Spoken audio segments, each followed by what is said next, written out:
Now we are going to study about protein. Protein वो biochemistry की book में है, पेज नंबर 30-31 अराउंड पर होगा। अब प्रोटीन क्या है, प्रोटीन वो कैसे बनता है, तो वो प्रोटीन है वो अमाइनो एसिड की चेन से बनता है, अमाइनो एसिड के पॉलीमर से बनता है, जो हमारे शरीर का बिल्डिंग ब्लॉक उसके तरीके से भी बोला जाता है। प्रोटीन के बिना हमारा शरीर कुछ काम का नहीं है।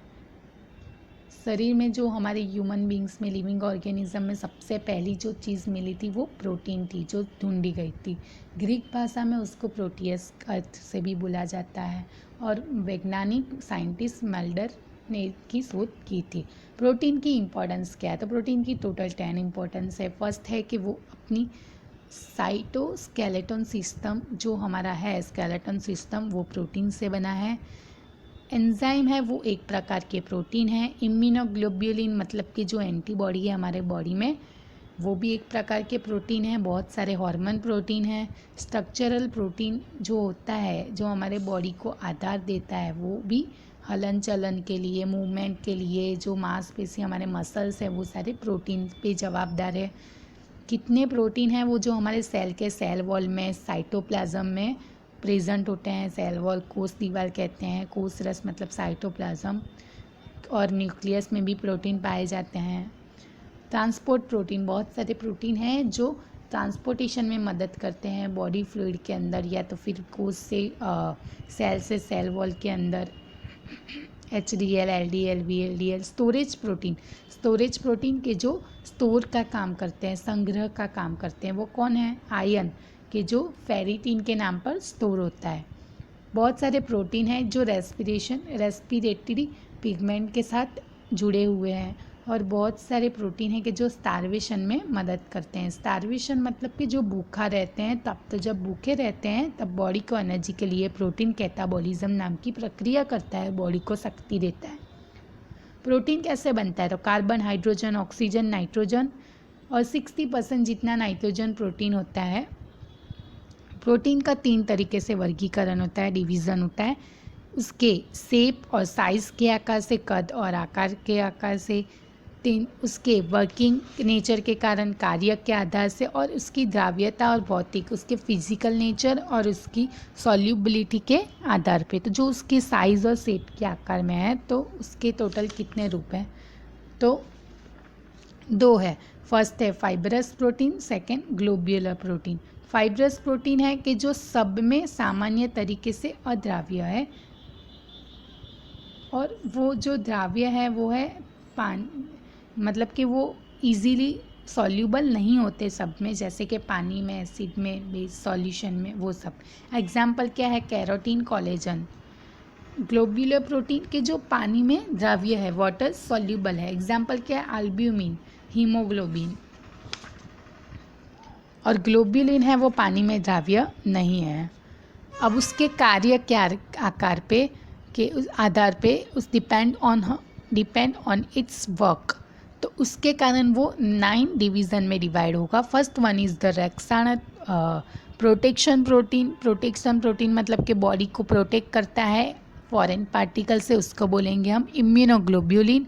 दूसरा है संकोचन प्रोटीन, उसको कंट्रैक्शन प्रोटीन भी, कॉन्ट्रैक्टाइल प्रोटीन भी बोला जाता है, मतलब कि जो मसल्स होते हैं, मांसपेशी होती है प्रोटीन कि जो उसके कंट्रैक्टाइल में हेल्प करता है, उसको बोलेंगे।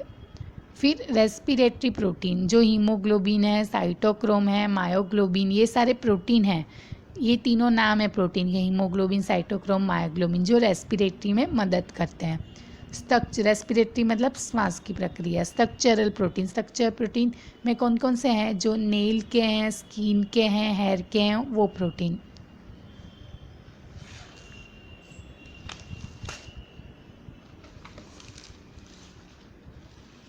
फिर 5th वन है एंजाइम में SGOT और SGPT। हार्मोन में कौन से हैं? Insulin, SCG। फिर कोएगुलेशन प्रोटीन मतलब जो हमने पढ़ा है फाइब्रिनोजन, वो। स्टोरेज प्रोटीन जो हमने आगे पढ़ा कि आयन है वो फेरिटिन के रूप में स्टोर होगा। Transport protein HDL, VLDL, LDL। अब उसकी द्राव्यता के आधार पे, डिपेंड ऑन हर सॉल्युबिलिटी और फिजिकल प्रॉपर्टी के आधार पे उसके 3 भाग हैं। एक है सिंपल प्रोटीन, दूसरा है कंजुगेट प्रोटीन और तीसरा है डिराइव प्रोटीन। सिंपल प्रोटीन है वो एक ऐसा प्रकार का प्रोटीन है कि जिसको हम हाइड्रोलिसिस करेंगे, मतलब HCl के हाजिरी में उसको तोड़ेंगे तो उसमें से एमिनो एसिड है वो छूटा पड़ेगा, मतलब अलग होगा। Example albumin, globulin. Conjugated protein है वो 2 चीज़ से बनता है, एक भाग होता है प्रोटीन का, दूसरा भाग होता है नॉन प्रोटीन का। एग्जाम्पल कैसा है, न्यूक्लियोप्रोटीन, नाम तोड़ेंगे ही तो भी पता चल जाएगा, nucleic acid plus protein. Myoprotein मतलब म्यूकोपॉलिसैकेराइड प्लस प्रोटीन। ग्लाइकोप्रोटीन એટલે glucose plus protein. Phosphoprotein phosphorus plus protein. Lipoprotein lipid plus protein. Derive protein भी ऐसा ही है कि जिसमें एक भाग होगा प्रोटीन का और दूसरा होगा नॉन प्रोटीन का। Example boil egg. अब हम इसकी टेस्टिंग करेंगे। तो सीरम में प्रोटीन की टेस्ट कैसे करना है, तो सैंपल में तो सीरम सैंपल ही लेना है और इसकी नॉर्मल रेंज कितनी होगी। जैसे कि सीरम में प्रोटीन टेस्ट है तो हम टोटल 3 टाइप के प्रोटीन ढूंढेंगे, टोटल प्रोटीन, एल्ब्यूमिन और ग्लोब्यूलिन। टोटल प्रोटीन की नॉर्मल रेंज कितनी है, 6 to 8 ग्राम पर डेसीलीटर। एल्ब्यूमिन का कितना होगा, 3.5 to 5 ग्राम पर डेसीलीटर और ग्लोब्यूलिन का 2 to 4 ग्राम पर डेसीलीटर। अब जो एल्ब्यूमिन ग्लोब्यूलिन है उनको हम रेशियो करेंगे तो 1 to 3 के बीच में मिलना चाहिए। अब वैसे ही इसमें 3 टेस्ट ट्यूब लेनी है और एक को ब्लैंक, एक को स्टैंडर्ड और एक को टेस्ट नाम देना है। ब्लैंक के अंदर सिर्फ टोटल प्रोटीन की रिएजेंट आएगा 1 ml। स्टैंडर्ड में जो टोटल प्रोटीन रिएजेंट है वो प्लस स्टैंडर्ड जो कंपनी के तरफ से आया है वो 10 ml। और टेस्ट में जो टोटल प्रोटीन का रिएजेंट है प्लस हमारा जो सीरम सैंपल है वो 10 ml, उसको हम अच्छे से मिक्स करके फिर उसकी ओडी चेक करेंगे। 5 मिनट उसको नॉर्मल टेम्परेचर पे रखने के बाद 540 नैनोमीटर पर उसकी ओडी चेक की जाएगी। कैलकुलेशन है total protein is equal to OD of test divided by OD of standard multiply by concentration of stand. हमेशा कलरीमीटर के बाद हम कलरीमीटर में जो रीडिंग लेते हैं उसके बाद हमको जो फॉर्मूला आता है वो हमेशा सेम ही होता है, OD of test divided by OD of standard multiply by concentration of standard. अब सीरम में हम एल्ब्यूमिन की टेस्ट करेंगे तो उसका वो सिद्धांत क्या है, प्रिंसिपल क्या है कि सीरम में जो एल्ब्यूमिन है वो ब्रोमोक्रेसोल ग्रीन डाई के साथ एसिडिक माध्यम में प्रक्रिया करके ग्रीन कलर का संयोजन बनाएगा। मतलब सीरम हमने जो सैंपल लिया है, सीरम सैंपल, उसके अंदर एल्ब्यूमिन है और हमने उसके अंदर क्या डाला है, ब्रोमोक्रेसोल ग्रीन। ब्रोमोक्रेसोल ग्रीन है वो डाई है, डाई है मतलब कलर दिखाने में मदद करता है। वो एसिडिक माध्यम में प्रक्रिया करके ग्रीन कलर का संयोजन बनाएगा। सैंपल सीरम है, मेथड का नाम है BCG मेथड। BCG का फुल फॉर्म है ब्रोमोक्रेसोल ग्रीन।